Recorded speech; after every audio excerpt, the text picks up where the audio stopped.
Right, better? Better.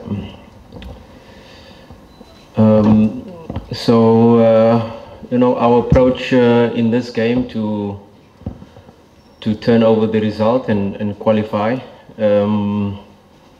We know we need 2 goals to get to penalties. We need 3 goals to qualify.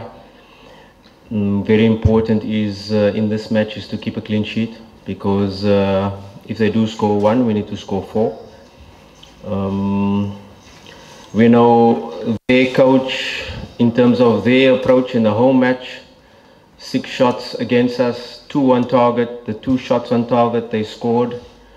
I'm sure if you say we had that stats and not 18 shots and 7 on target, that was our stats for an away team, but they got the 2-0. We are definitely not going with the approach of getting 2 shots on target and scoring 2. We will have the approach of trying to create as many as possible, and of course we have to be very wary with the counter-attack threat, because they've got good quality players like Salah Mohsin, they've got El Rouge, that is Ben Yusuf, they've got Dirmoum that is playing in behind, they've got Ahmed Ali, okay, he's not travelling, they've got Makhlouf in the midfield. So very players that are good on the transition, and we know in the last 89th minute we conceded from a transition. So we have to be very wary in terms of our rest defense, in terms of when we are trying to put pressure on them, when we are trying to create chances to score, that we don't lose concentration and concede a goal on the counter attack. So our approach is very clear. We need 3 goals to qualify, but we have worked the whole week to say let us try to score 4, because we know 1 goal conceded will require us to do so. Questions to Coach Fadlu? Yes. Please pass the mic.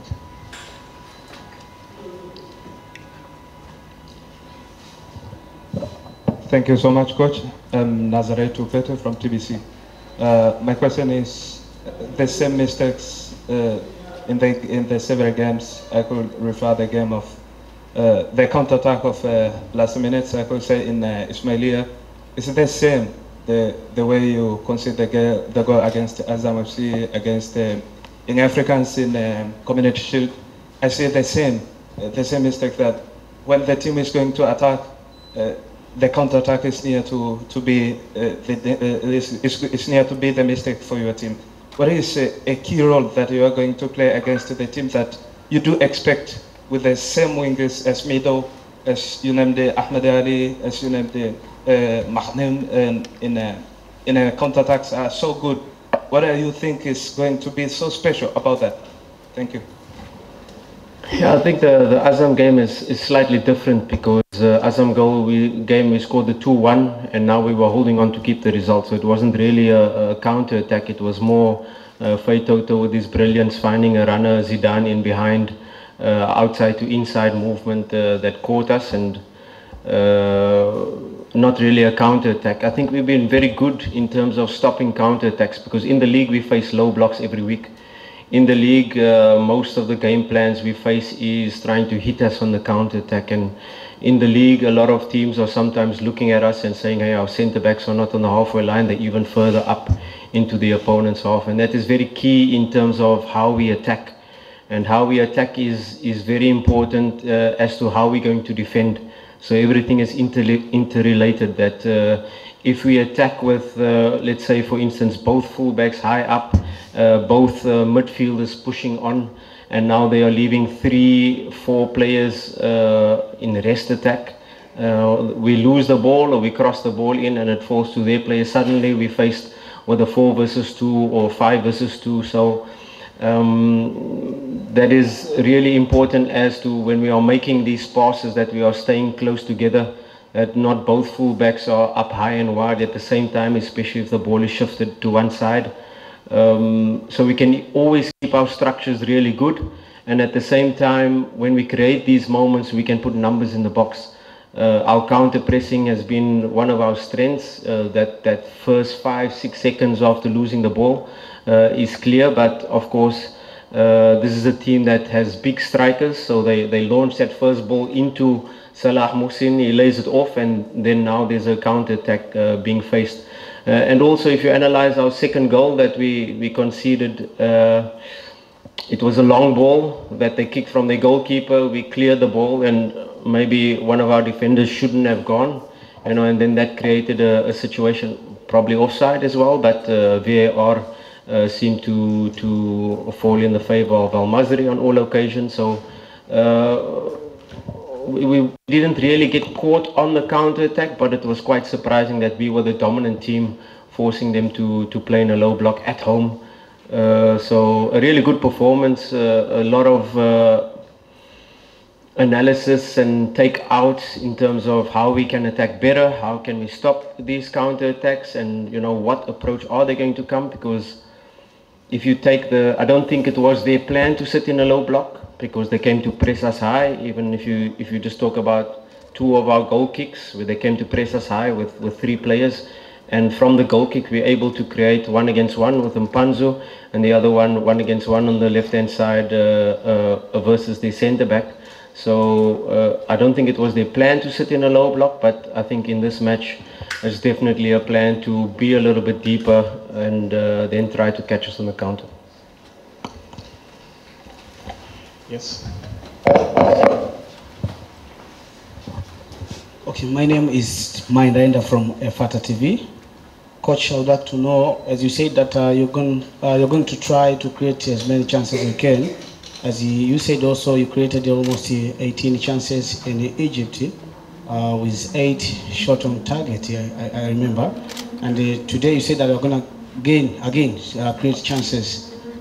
Do you think there is a need for you to have a double strikers, or thinking maybe you're going to start with Dese Mukwala? Because the number of goal contribution in the domestic league is almost equal. Yeah, the two strikers is definitely a possibility, because they play with 3 defenders, they play with 3 centre-backs, and if we look at the last match where Ateba was a lot of the time isolated with a vertical pass into him, and he had the defender marking him and the 2 other centre-backs that really closed him down, and he was a little bit isolated. So it's just in relation to which players we want to affect on the last line.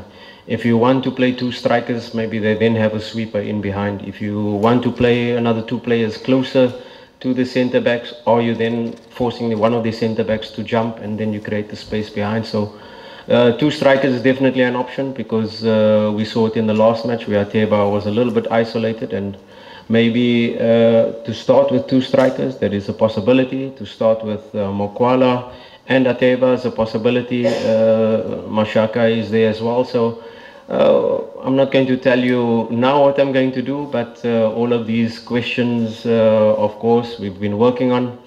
All of these things in relation to, okay, we want to score early. Of course, that is the target. If you don't score early, if it comes to half-time and it's 0-0, or if you go behind, what are the mechanisms we're going to use, and what are the plans? The scenarios already have been trained, have been spoken about, have been worked on. So it's a game that all our players are clear in relation to what is required, and football is not just turning on a light, let's score 2 goals in the first half. I'd love to, and we hope we do, and to score even more in the first half. But there are always those scenarios that what if, are we going to put 3 strikers, are we going to put 4 strikers, are we leaving ourselves vulnerable? How are we going to create chances, in which areas are we targeting? So a lot of detail that has gone in, and a lot of scenario talking and creation, what we've been preparing the players for, because the referee has a big job tomorrow. Number one, the referee's job is to make sure that at least the ball in play can be 60 minutes, which is normal on average for a team playing a football match. And of course, Masry, we will be on the ascendancy, will create a chance, the second chance, and the goalkeeper will go down. And how long does the referee allow the goalkeeper to go down? How much time does he add in relation to that? They want to break the momentum of our attack. So these are the things also we prepare the player. Don't lose your head. Don't become frustrated. Stick to the task. Focus on the next action. go into your positions and let's attack them again. But like I said, the referee, the fourth official, in relation to adding up this time, maybe there's a VAR call that takes 6 minutes. Is he going to add that time in behind, or will we fall into our Masry traps and only have a match playing 40 minutes of football? That is not, I think, in the. I think we need a strong ref to be able to allow us to play the football match in relation to the time that is allocated for it. Pass the mic this side.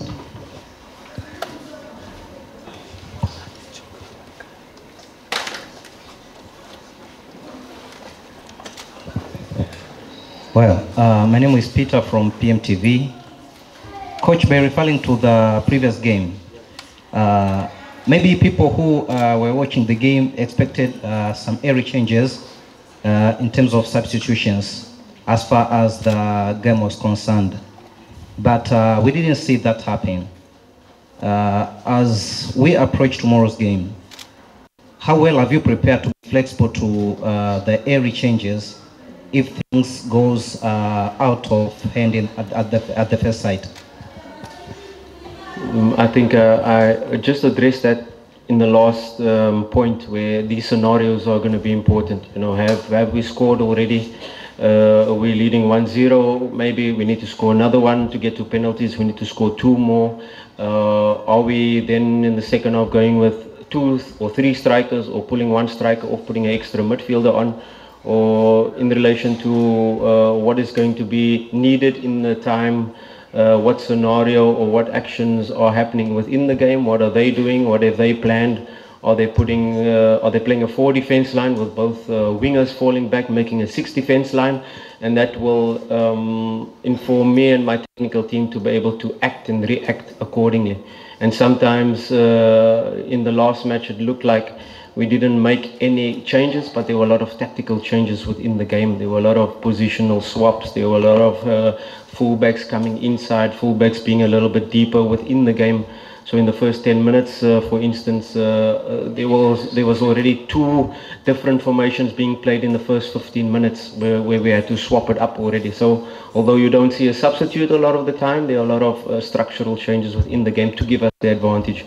You don't create 18 moments and these 18 shots, although off target, 6 on target or 7 on target, but there were even better moments where we could have created big chances, and these are due to the structural changes within the team. And don't be fooled that in this game is going to require a lot of changes, a lot of adaptations within the game, and sometimes that's making a triple sub, and sometimes that's making no sub.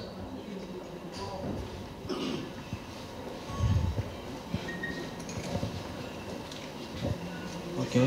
Thank you, Coach. I have 2 questions. Your name and your video. My name is Sereria Ayubu. I come from Wenyenchi Communication.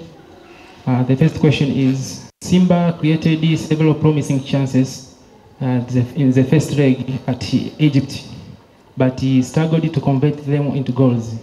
So how do you prepare your team's attacking efficient ahead of the returning match? And the second question is, if Simba fails to overturn the deficit on tomorrow, did you take full responsibility?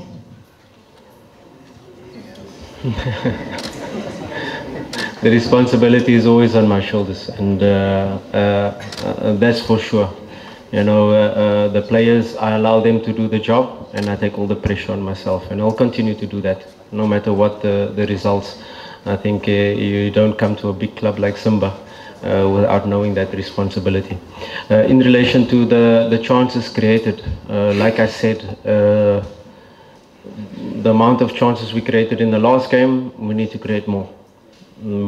I can only hope that we create bigger, clearer chances for the players to be able to convert.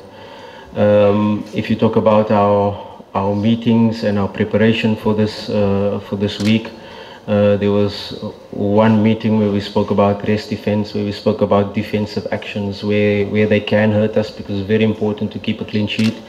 but there was two very important meetings as to how to create chances, how to put numbers into the correct areas to be able to create more chances. Our players converting, I trust them.